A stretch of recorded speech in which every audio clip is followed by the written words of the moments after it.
Impact News yengbiriba miyambu Impact News ki maikaidagi taramna okchari ing lising ani ga taramanga chahi asida nuaitaba thokdo wathok kaya ma thokre adubu thokdo wathok sing adugi manungda lamdam masida lairiba yellow machine kannabagi damak inner line permit ki anoba bill ama putho haibasina miyamgu ba chobo iho ama oikhi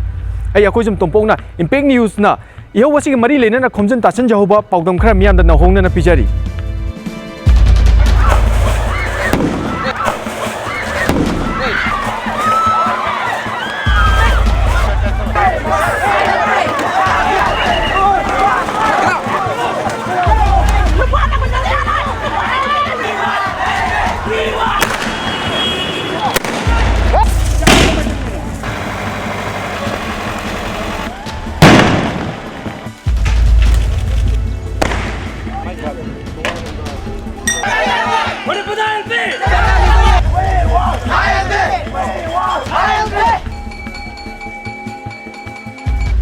Yellow me kannabagi khongjang di adumak matam kuinagi mamangdagi changshinduna lakhi adubu mamangi chahi English ngani ga tara marida Joint Committee on Inline Permit System in Manipur amasung miyam ga khusamna duna Manipur gi government da yellow me kannabagi anoba ILP gi bill ama putho haiba akanna pressure piki pressure dur khangba ngamdaduna Manipur government na all political party on ILPS ki committee ama semduna akhang hai kaya ga tanaduna ILP gi draft bill ama puthoki hariba anoba puthoki ba draft bill adu chahi loikibna handuna assembly gi session da puthokpa ngamkhide ngasi da mangairaba loigedaba English ni ga 35 asigi chahi horokpa matamda Joint Committee on Inland Permit System in Manipur amasung miyamna nahongna na anoba ILP gi bill putho haidana khongjing changshin ba horakhi JC ILPS na miyam ga loina na lamdam masida yellow mi kannabagi bill putho haina changchilakpa akanba khongjangda khangba ngamdaduna chahi asigi February tha da pangthoknaba honariba Manipur Legislative Assembly ki mifamda Inner Line Permit System bu bill loina Assembly ki Ford soidna puthok lagani haina Chief Minister Okram Ibobina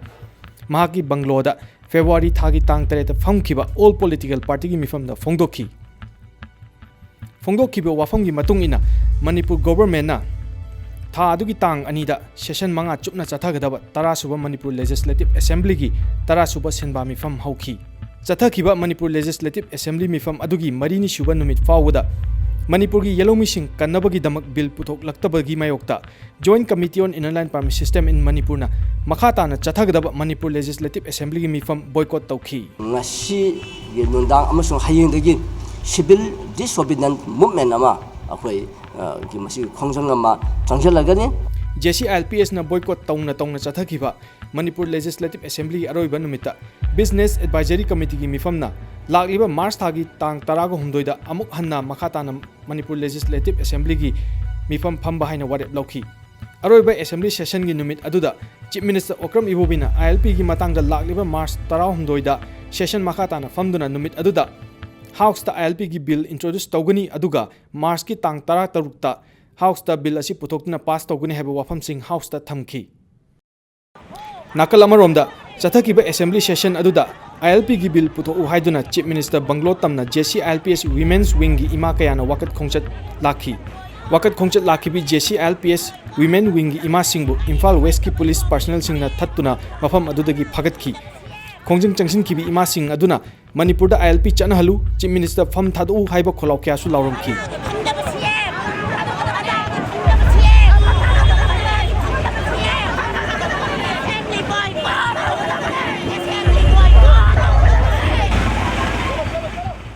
ILP gi ihawasina asum kansalakpana chahi asigi March thagi tang tarago hundoida Manipur Legislative Assembly akhanaba mifam phamba hauki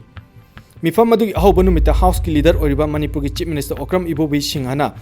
Regulation of Visitors, Tenants and Migrant Workers Bill 2015 puthoki bill asi puthok lakpada House ki member amata na puthokpa yaro haiba wafam amata laktabana makhata na bill asi House ta puthokpada speaker na ayaba piki bill adugi mayokta JC ILPS na pung 19 ki general strike kauki general strike manungda famkiba tarasuba Manipur Legislative Assembly ki tarasuba mifam gi aroiba numita House na Manipur Regulation of Visitors, Tenants and Migrant Workers Bill 2015 passed toki JC ILPS na kaukiba pung 19 ki general strike aduna mahausa gi punsi da chaun akaiba piki tampaki mafam kaya da general strike chaugat pasing na tholaktuna lambi da tayar na chingba mai thaduna lambi thingbagi khongjang changsinki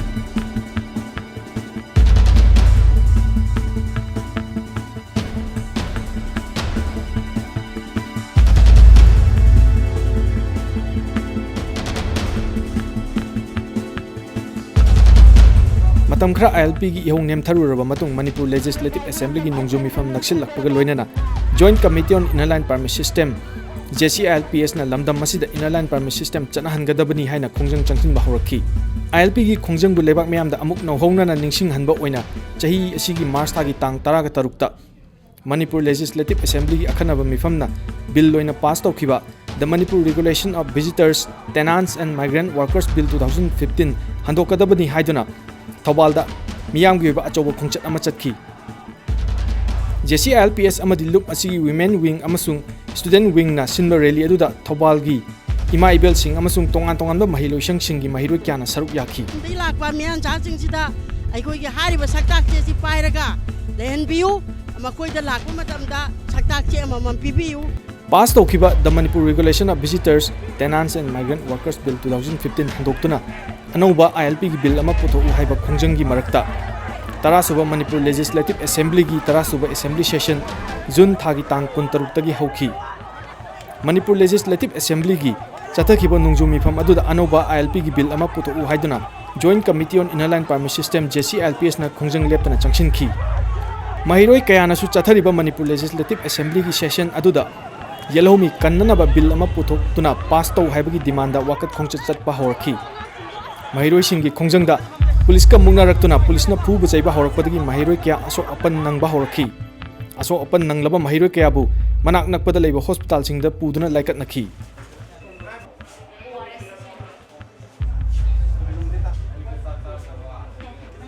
Manipur da Yellomi kannaba anaw bill ama puthok haibagi khongjang nongmagi kansil lakhi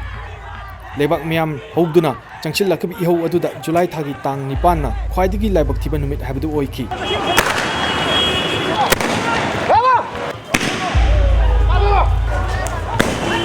numit aduda Kurai Larik Yengbam Lekaidagi Anand Singh Higher Secondary School da class 11 tamba chahi 13 ta ngariba Sapam Robin Hood kobo mahiroi ama Inner Line Permit chanahallu haiduna rally chatlingai da tear gas na panbadagi laikat abangam dana laikide Numit aduda lamdam masid leiba mahilosang kayagi mahiroi kyana lambi lamjau da thoraktuna ILP chanhalu haiba kholao ga loinana khongjang kya changsinki mahiroi singgi khongjang adu namthana ba hon abada police ki maikai dagi tear gas shell amasung rubber bullet kaya kapki Manipur da ILP chanhalu haiba khongjang kansil lakpa ga loinana mahiroi Robin Hood leiki dabagi numit adu maktada Imphal East amadi West ani maktada CRPC gi section chamaga nefu mari gi subsection ani gi makhada matam kaktaba curfew lauthoki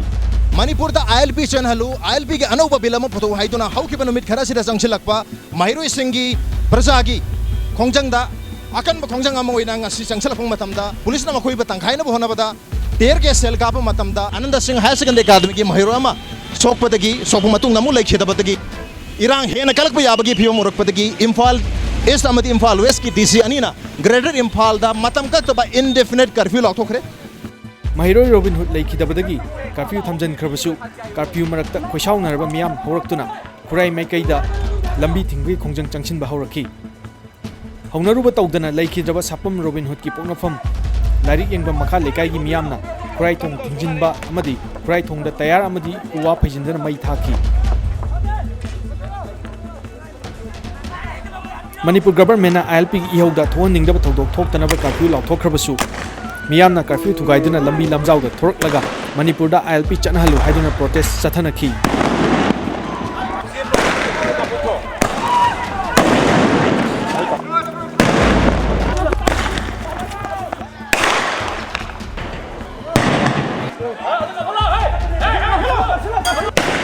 ILP ki khongjang chaukat singna lambi da electric pole phajinduna lambi thingbai khongjang changsinki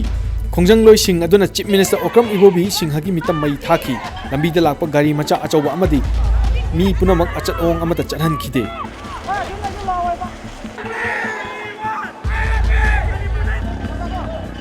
curfew manung da laikhidraba Robin Hood ki mayumda awawa phongdokpa lakpa miyoi singda police na tear gas kapsinduna asok upan nangbagi thodok phogo thoki July thagi tang taragi nungthil pung mari taba adwaida Robin Hood ki Kurai Lairi Yengbam makha lekai da leiba yumda miyam tillingai matamda Imphal East District ki police kangbu amana makhoi gi jurisdiction gi wangmada tear gas kapsin ki thodok adu Manipur police ki kahenba thodok ni police na miyam asibu loina hatlage khallabra haina Sapam Robin Hood ki yung gi miyoy sing na pendaba phongdokhi. Bekim oriba imung sida mayam nuksibidana lakpiriba marak sida muksu timbiriba mayam si marak sida bom smoke bomb khangdi ama khangdi kapsan bidana kai dana loi chena awa batare adugi mathaptasu sarkar sida muksu hangjani bana sarkarna ayaba piraga satra naron yau tawriba satra singsibu license piraga thadobra loina halo haidana thadopiribra haibagi wahang amtang hangjani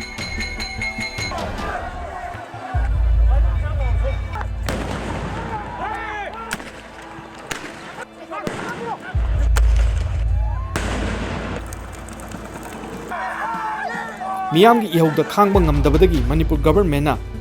July thagi tang taraga manga da kaukiba Manipur Legislative Assembly gi akhanaba mifamda chayna duna lakliba Manipur Regulation of Visitors, Tenants and Migrant Workers Bill 2015 handokhi Assembly gi session aduda lamdam asigi oina ILP gi system ama semnaba tha ahungi matam lobgi warep lauki warep adugi paw hek phangbaga khwairaman kaithel phamlibi ima singna kaithel gi akoibda wakat khong chatki amadi pendaba kholaw kya su lauki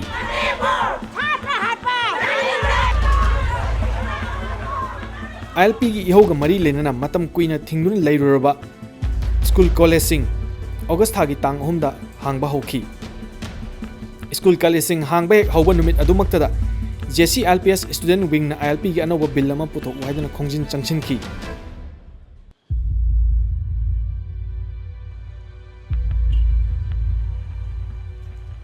Khongjang changchil lakpada mahiroi singa Manipur police ki personnel singa muknaba thokhi mungnaba aduda policing na mahiroi sing adubu tana duna phuki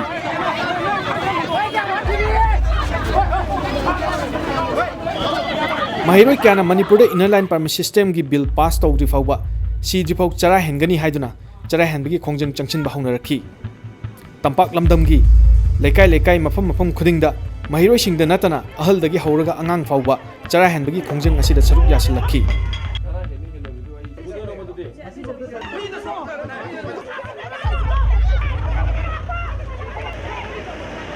mahiroi kaya chara henbana maram oiraga hakchang gi phibam soksilakhi hakchang gi phibam soksilaklaba mahiroi kaya bu security forces sing na makoina chara heliba mafam singdagi lokhatuna hospital singda puraga layankhi tampak lamdamda ILPS ki ihau kansilakpaga loinana chingtam khaibum tabagi phibamda lakhi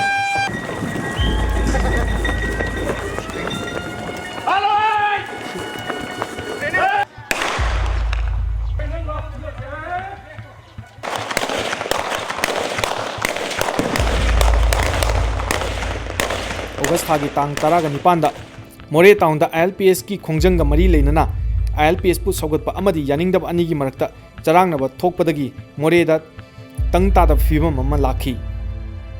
thodok aduda ILPS pu yaningdaba miyoi singna gari nifu amang ata thonbagi mathakta dukan mari rom lut tawki phibam adu lakshinnaba More gi district administration na More da curfew thamjinki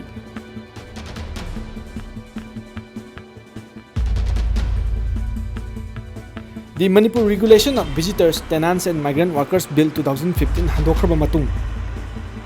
August thagi tang kun ni panda phangkhiba Manipur Legislative Assembly akhanaba mifamda Bill ahum haibadi The Protection of Manipur People Bill 2015 The Manipur Land Revenue and Land Reforms 7th Amendment Bill 2015 amasung The Manipur Shops and Establishment 2nd Amendment Bill 2015 puthokhi Bill puthoklaba matung tha adumaki tang Kuntramathoi da famkhiba Manipur Legislative Assembly ki session da yenaba amata yaudana bill ahummak house na pass tawki Manipur State Assembly na yelhomi kannanaba bill ahum hek pass tawkhibaga pass tawkhiba bill adu yaningdi haiduna Churchanpur district ta leiba minister ama amadi MLA ahumgi yum miyamna irang hogdana mai thakhi irang adu da punna miyoi mapan gi punsi mangkhi bill ahum aduna chingi lamda lairiba chingmi sing hak soi haiduna wakat mifam banna chingba khongjang kya changchilakhi yelhomi kannanabagi bill pass tawkhraba matung ILP gi khongjang da laikhidraba mahiroi Robin Hood ki aroiba mathau mangam September thagi tang ahum da pangthokhi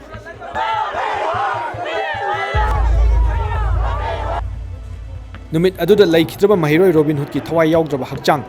nomaijing chingkhong da leiba awaching da leirol chankhi मियोई लिसिंग कयाना ILP की लमजिंग मेरा हाइना मिंथोल पीख्रबा सापिम robin hood की थवाई याउदबा हक्चांगदा लैसु कत्तुना इकाई खुमनखी लोइनना अरोइबा बिदाई पीखी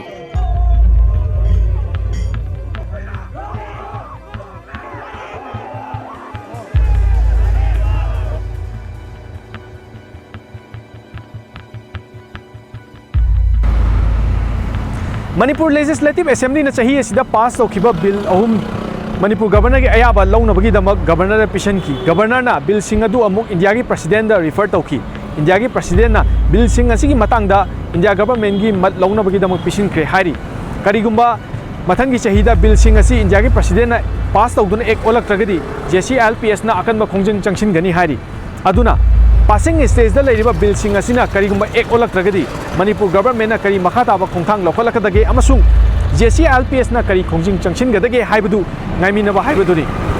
amaromda lakliba anobo chahi asigidamak impact news ki maikedige miyamda yaifam mongol pizari